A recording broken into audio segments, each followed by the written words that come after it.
And one of the things he said was, one of the things that holds us back more than anything is first of all, judgment. So fear. So my next question is going to be like, help a doc who wants to get out there, like from a mindset perspective, how do they get over that? Because one of the things that holds us back is we've all got fear of going public and judgment and tall poppy syndrome, all those things, but also peer-to-peer judgment.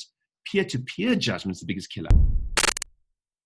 When you said you can't escape Premier in your town and like everything, you know what popped up for me was I think we all inherently know that we need to get more out there in some way, shape, or form. Whatever out there is for the doc. I don't think we don't nearly do enough most of our practices, but I do believe that I never forget sitting in a room with one of my greatest mentors in marketing, Dan Kennedy. And Dan said to the whole room, he said, hey, where are all my chiropractors in the room? And they all put up their hands like proudly. And he said, you're all freaking nightmare to deal with. And I remember going like, what? And one of the things he said was, one of the things that holds us back more than anything is first of all, judgment. So fear. So my next question is going to be like, help a doc who wants to get out there, like from a mindset perspective, how do they get over that? Because one of the things that holds us back is we've all got fear of going public and judgment and tall poppy syndrome, all those things, but also peer-to-peer judgment. Peer-to-peer judgment is the biggest killer, because we know that the chiropractor down the road is going to be maybe watching our video, and out of jealousy, out of whatever, there's a whole bunch of those things. It's all their stuff, right? But it still stops us from expressing ourselves. So, Doc, tell us, Tony, like, what do you think? When you're talking to someone now, what would you give them advice to just? I know it's easy to say just get over it, but practically, how do you get more out there? Yeah, you nailed it. When you started going, the words in my head are, you literally just have to not care. But that's too surface level. That's too easy to say. Everybody who's struggling with this right now knows that internally, but they can't get to that externally.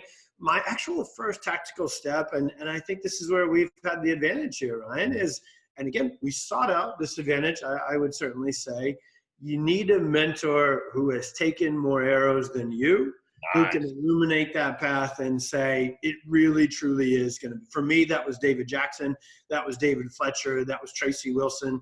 That was these guys who have blazed the path and done that, become loud, become successful, and taken all the arrows and taken all the hate and taken all that, and then risen more than, succeeded through it. And you can look at that and go, holy crap, look at how pure, look at how congruent, look at how happy and fulfilled they are. And then you look to the other side and you're like, this person who's staying below the radar so they can stay safe, they're unhappy. They're unfulfilled.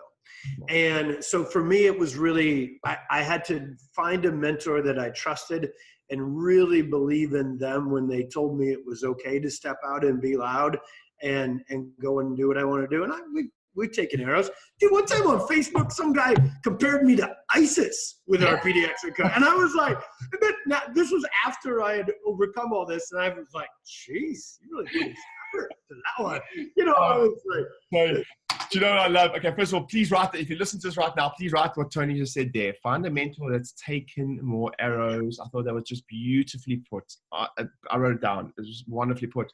And then the next thing, I always tell everyone, you'll get to a certain point, and this is also hard to put yourself in that place until you're there, but you'll get to a certain point where you start bragging about the error, it's because it becomes laughable in a sense. In the beginning, you take such offense when someone just unsubscribes from your email list, right? Let alone when someone does that. I've had the same thing. I've been called a prancing pony and all those things, But sometimes you've got two choices. I kind of give them like creativity points. I was like, oh, that one I've heard that like 70 times. You should, get that better. And then every now and again, you're like, hey, good try. Yeah, you did well.